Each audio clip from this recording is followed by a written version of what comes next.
नमस्कार पार्थ, मैं आपका सारथी विनय स्वागत करता हूं आपके प्यारे से परिवार आईक्यू पर।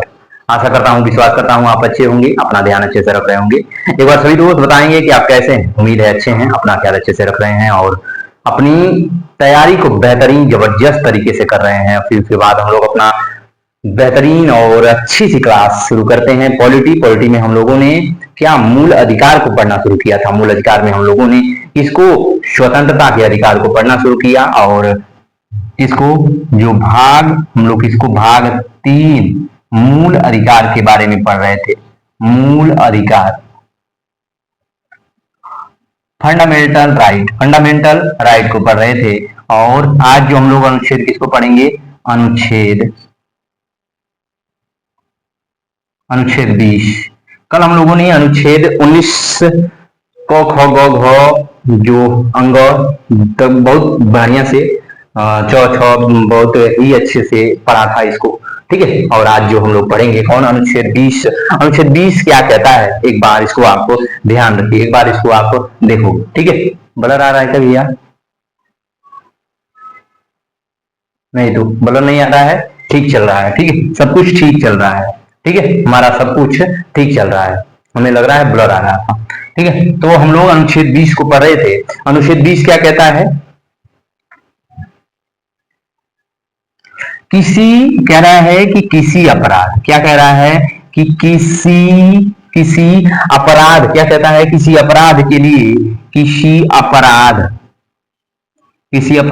के लिए दोष सिद्धि, किसी अपराध के लिए दोष सिद्धि के संबंध में संरक्षण, किसी अपराध के लिए दोष सिद्धि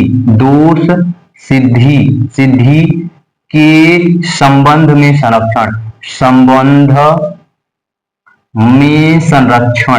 संरक्षण ये बात करता है, संरक्षण की बात करता है। कौन बात करता है, अनुच्छेद 20। अनुच्छेद 20 कहता है किसी अपराध के लिए दोष सिद्धि के संबंध में संरक्षण की बात करता है, संरक्षण की बात करता है, ठीक है। अनुच्छेद 20 फर्स्ट क्या कहता है, फिर उसके बाद देखोगे तो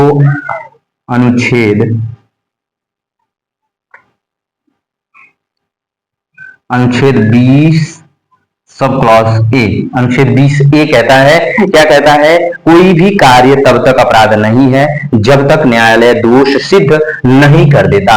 ये कहता है कि कोई भी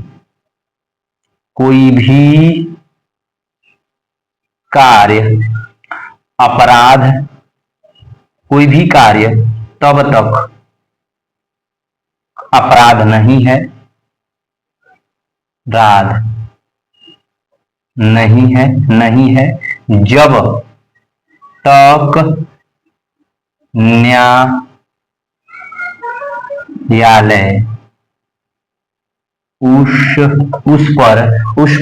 जब तक न्यायालय उस पर जब तक न्यायालय उसे दोष सिद्धि नहीं कर देता, उसे दोष सिद्ध नहीं कर देता, उसे दोष सिद्ध नहीं कर देता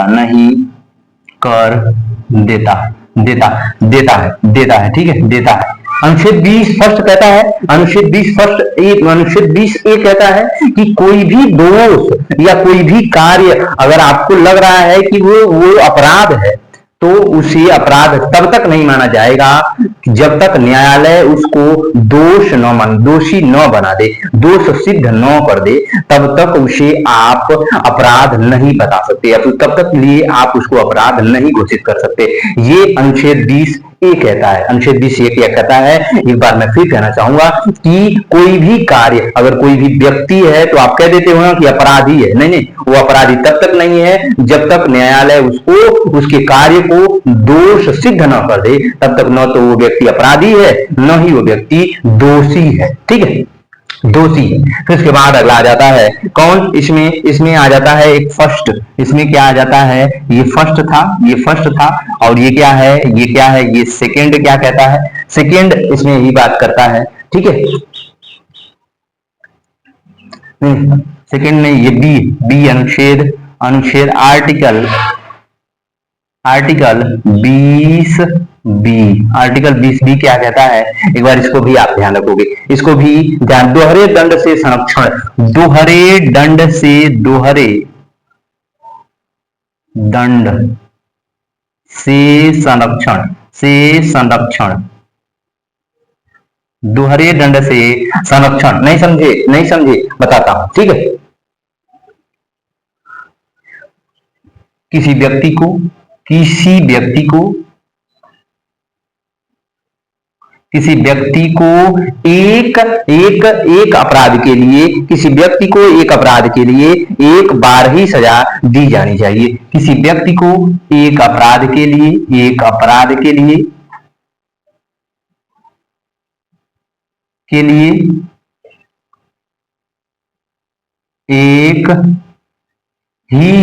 एक ही दंड देना चाहिए, देना चाहिए, चाहिए, चाहिए, ठीक है।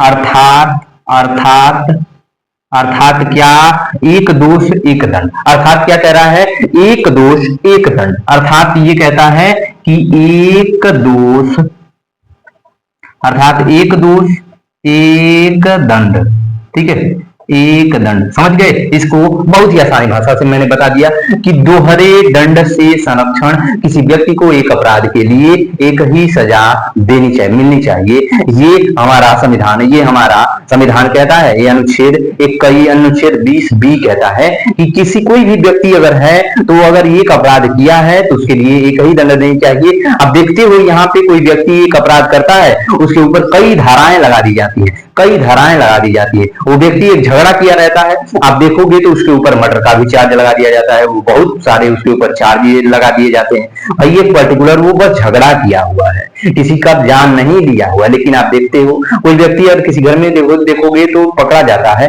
तो उसके ऊपर कौन सा, उसके ऊपर कोई कोई रहता है तो चोरी का भी लगा देता है, डकैती का भी लगा देता है, और जैसे कि मर्डर का भी लगा देता है। ये सारी अपराधें उसको झोंक दी जाती हैं, उसमें मानहानि के उस सारे जो दंड जो लगाए जाते हैं, ये क्या है, ये न्यायालय द्वारा बंदनीय है। न्यायालय द्वारा आपको जाकर के इसकी सूचना दे सकते हो, आप न्यायालय में जाकर के आप इसकी अपील कर सकते हो कि मैंने अपराध ये किया और सजा मुझे इतनी मिल रही है। ऐसे ऐसे देखते हो व्यक्तियों को सजा मिलती है। कहा जाता है, न्यायालय कह रहा है, हमारा संविधान कह रहा है कि कोई व्यक्ति अगर एक अपराध किया है तो आप उसे एक ही सजा दे सकते हो, ये न्यायालय का कहना, ये हमारे अनुच्छेद 20 बी का कहना है, ये हमारे अनुच्छेद 20 बी का कहना है, ठीक है। अनुच्छेद 20 बी में क्या कहता है, दोहरे दंड से संरक्षण की बात करता है। तो इसके बाद आगे आ जाते हैं अनुच्छेद 20 सी, अनुच्छेद जो है आर्टिकल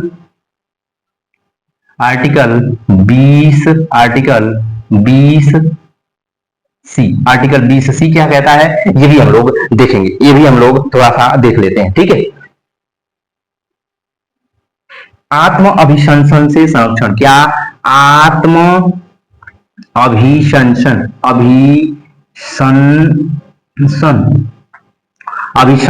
अभिशंसन, आत्म अभिशंसन से संरक्षण, आत्म अभिशंसन से संरक्षण, इसका मतलब होता है कि आत्म अभिशंसन मतलब होता है कि स्वयं के विरुद्ध गवाही देने से संरक्षण है। स्वयं के विरुद्ध, स्वयं के विरुद्ध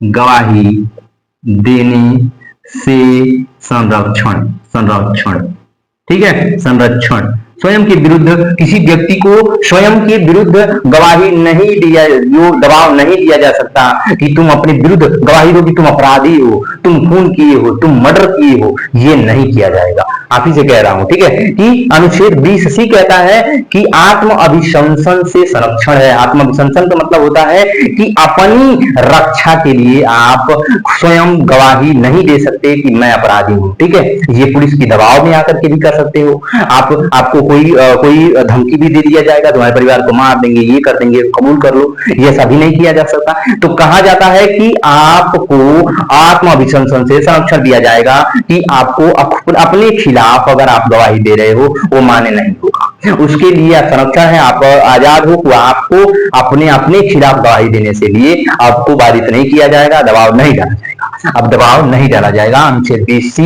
यही बात करता है। अनुच्छेद 20C जो कहता है आत्माभिसंधन से संरक्षण की बात करता है कि किसी व्यक्ति को अपने विरुद्ध गवाही देने के लिए बाध्य नहीं किया जाएगा, स्वयं के विरुद्ध गवाही देने से संरक्षण की बात करता है। यहीं पे नोट करिएगा और देखिएगा कौन सा केस आया था, कौन सा कि नंदिनी संपत्ति बनाम PS ढानी केस आया था। कौन था? नंदिनी संपत्ति बनाम नंदिनी संपत्ति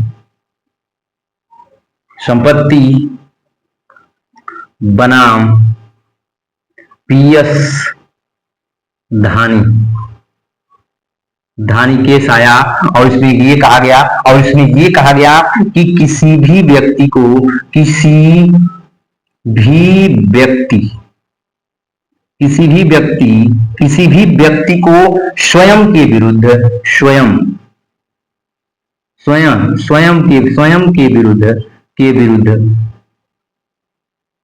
स्वयं के विरुद्ध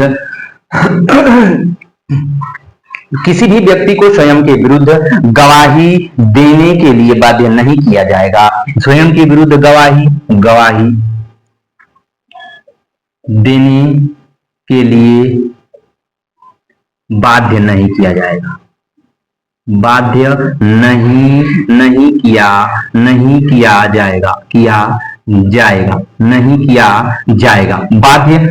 जाएगा। ये नंदनीय संपत्ति बनाम PS धानी केस आया और इसमें ये कहा गया साफ साफ कि किसी भी व्यक्ति को खुद के खिलाफ गवाही देने के लिए बाध्य नहीं किया जाएगा। मैंने आपको इसके पहले बताया था कि बाध्य का मतलब होता है कि दबाव दे करके, जो टार्चर कर करके, धमकी दे करके, कि आप किसी भी व्यक्ति को ये नहीं कर सकते कि तुम जाकर के गवाही दो खुद के खिलाफ कि तुम अपराधी हो, ठीक है, अपराधी हो, ये नहीं किया जा सकता। ये आपका अनुच्छेद 20C कहता है, ठीक है। फिर उसके बाद हम लोग आगे बढ़ जाते हैं कि अनुच्छेद, फिर उसके बाद हमारा आर्टिकल आ जाता है। कौन सा आर्टिकल? हमारा आर्टिकल 21 आता है। आर्टिकल 21 कहता है प्राण एवं दैहिक स्वतंत्रता। क्या बात करता है? ये कहता है कि प्राण एवं दैहिक स्वतंत्रता, प्राण एवं दैहिक स्वतंत्रता, प्राण एवं दैहिक स्वतंत्रता,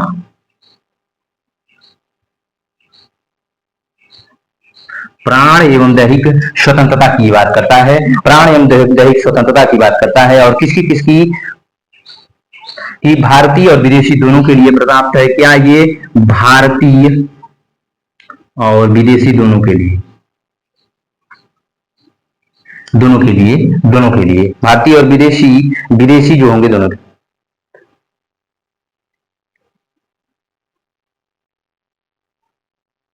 इसके लिए दो चीजें आती हैं। पहली जो आ जाती है पहली जो कहती है विधि द्वारा स्थापित प्रक्रिया। इसके लिए क्या होती है कि इसके लिए विधि द्वारा स्थापित प्रक्रिया होती है। इसके लिए विधि द्वारा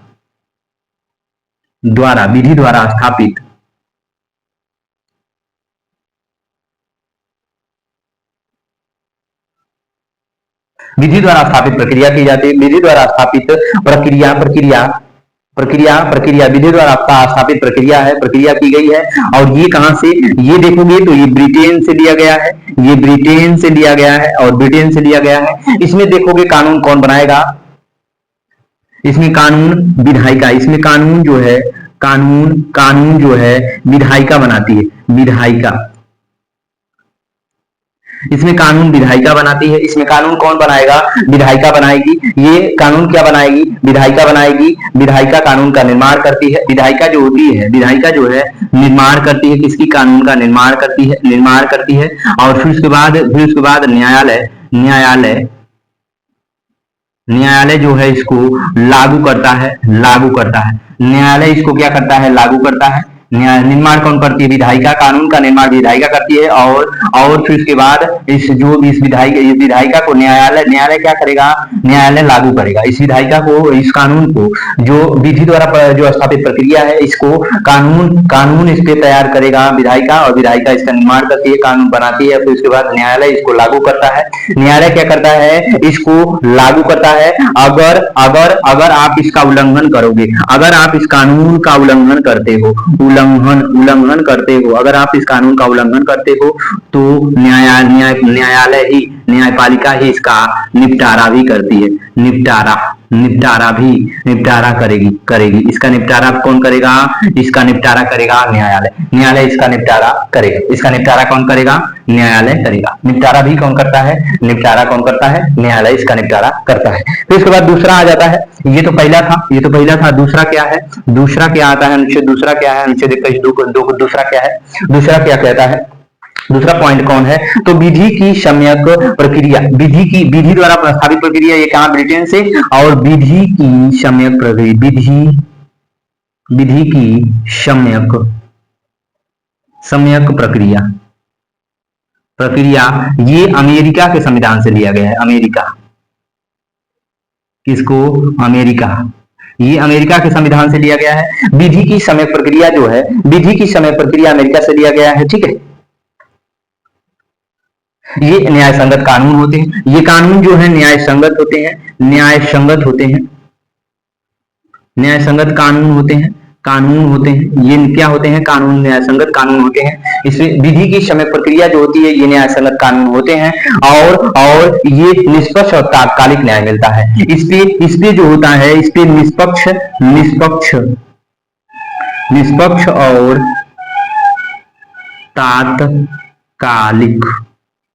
तात्कालिक न्याय, इस पे निष्पक्ष या तात्कालिक न्याय मिलता है। किस पे आप देखोगे तो विधि के समक्ष प्रक्रिया पे जो निष्पक्ष न्याय इस पे मिलता है। निष्पक्ष और तात्कालिक न्याय इस पे तुरंत मिल जाता है। अब देखोगे इस पे केस कौन कौन आए थे? महत्वपूर्ण है कौन सा? इस पे महत्वपूर्ण है केस, महत्वपूर्ण दो केस आए। कौन कौन सा? एक गोपालनवाद 1900,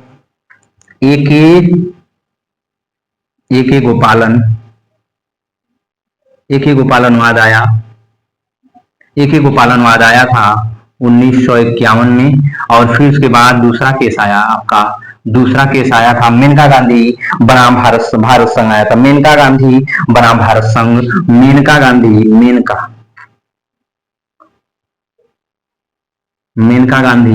बनाम भारत संघ, मेनका गांधी बनाम भारत संघ 1978 में आया था। और ये भी अनुच्छेद 21 की मांग करता है कि हमें भी विदेश जाने की, इसमें क्या जोड़ा गया? विदेश जाने की आपको आजादी है, विदेश जाने की स्वतंत्रता है आपको, ये कहता है अनुच्छेद 21। इस अनुच्छेद 21 में क्या क्या चीजें आती हैं? अनुच्छेद 21 में क्या क्या चीजें आती हैं? आपको जो मानव प्रतिष्ठा के साथ, पहला देखोगे मानव प्रतिष्ठा के साथ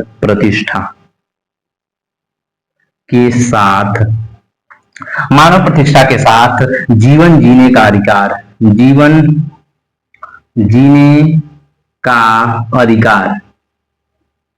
मानव प्रतिष्ठा के साथ जीवन जीने का अधिकार किसमें? अनुच्छेद 21 में आता है। आपको शयन करने का अधिकार, किसको? आपको शयन करने